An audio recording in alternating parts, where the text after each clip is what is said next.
What's up, everybody? You're listening to the Hustle and Flowchart podcast with your boys, Matt Wolfe and Joe Fier. And there was something that you said in there towards the beginning, too, that I think is really powerful, and that having multiple options for people you can actually use to your advantage, because you can go to somebody and say, look, there's these 3 options available based on what you need. I think this is the perfect option for you. And that probably makes it a lot easier to make the sale, because you just showed that you filtered it down for them. Absolutely. You're helping them with the decision-making process.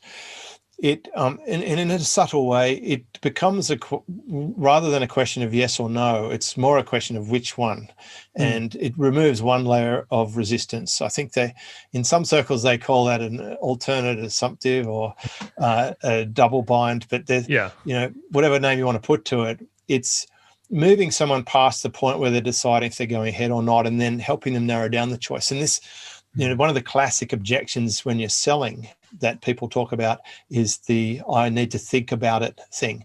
If you want to use some techniques like this, you're actually eliminating a lot of the chance of someone needing to think about it, because you're actually thinking through it together with taking into account their situation, making it relevant to them, with a focus on them being better off. And I'm very specific with these words because it's important. If you come from a place where you genuinely want the people who you're helping to be better off, then you should recommend the right solution, even if that's not the one that gives you the fattest paycheck. And I've turned off income streams before where I was getting paid well, but I decided that income stream is no longer representative of the best solution in the market, which is why I stopped promoting that first software I promoted in favor of a different option, because it became superseded. It was no longer a good choice to pick software that could only be used on a Windows computer that you had to push, from your thing. Obviously, cloud was the thing and WordPress became strong. But I think, where I'm going now is I found better solution than WordPress. And there is timing to this. So there might come a day where the solution you're promoting is no longer the best solution, and you're going to have a values-based decision. I've always decided to go with the customer and to provide them the right thing, and that requires intensive innovation. And that's why I've chosen partner who are innovative. They innovate constantly, and I've selected that as a criteria. Can I work with this person? Are they responsive to inputs? Do we have a fantastic relationship where we can be open? I mean, I saw one of my partners post something this morning, and I screenshotted it and I sent it to him and I suggested some improvements, and he thanked me for it. And then I sent him a follow-up with where he can get more access to getting education on this particular technique, which he also thanked me for. And I know from today on, his posts will be the beneficiary of a new technique, rather than have a partner that says, well, screw it, that's how I do it, you like it or lump it. That would be a bad fit for me, because I'm a dynamic, fluid business person. My whole business changes every single year. Like this year, I brought in a brand new product and income stream that from scratch, and it's absolutely flying. And I know next year my business will look different, but I'll probably have more or less the same core of customers, a few change on either end. I'm up to almost a 4-year retention now, which is pretty crazy. Wow. That's wild for any kind of continuity, but even the level that you have. And you mentioned there's a couple of things in your response to Matt's question as well.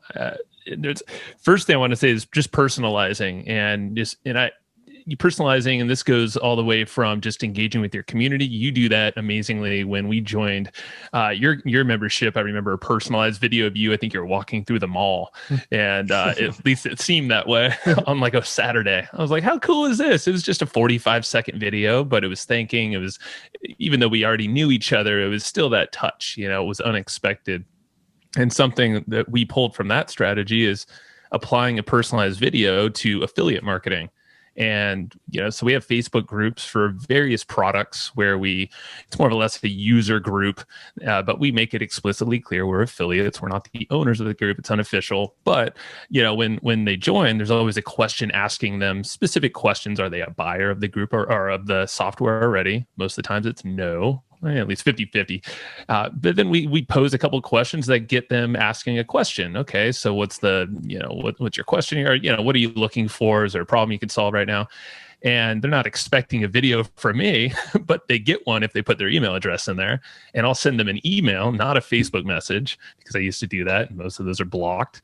But if you go email, it's about 80% of the time I'll get a response, and it actually lands in their inbox. And these are people saying, "You just made my day. Oh my God, you just sent a video?"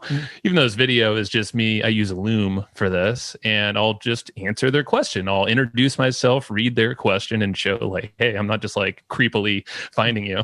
I show them a screen capture of me solving their problem and pointing them to resources. It takes me about 5 minutes max, and probably averages affiliate commissions of at least $300 to $1,000 a pop. Just depends on what we're promoting. Could be some recurring too.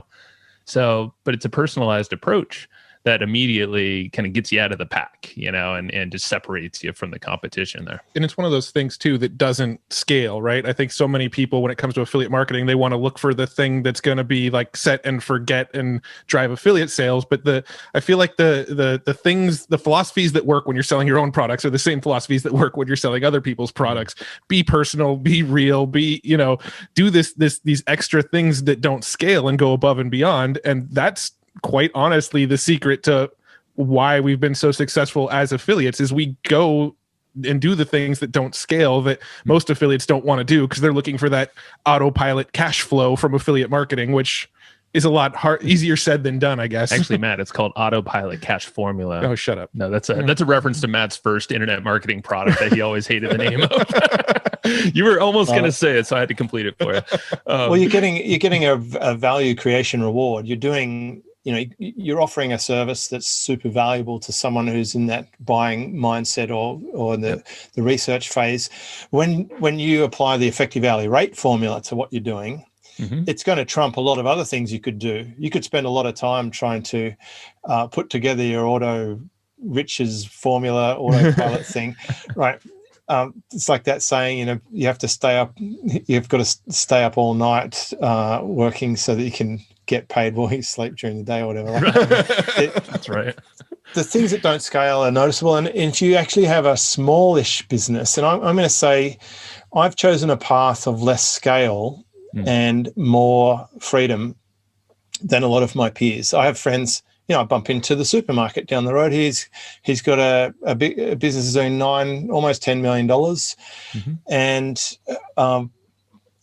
he doesn't look healthy. He doesn't look happy. I feel happier making a little less than that and having less compromise. I think it's the compromise level.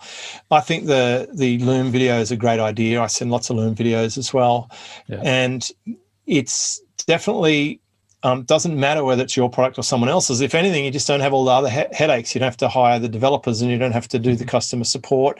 You're just doing the fun part that you enjoy and you're good at, which is the marketing. And coincidentally, that's usually the part that a lot of product developers are not that good at and don't enjoy.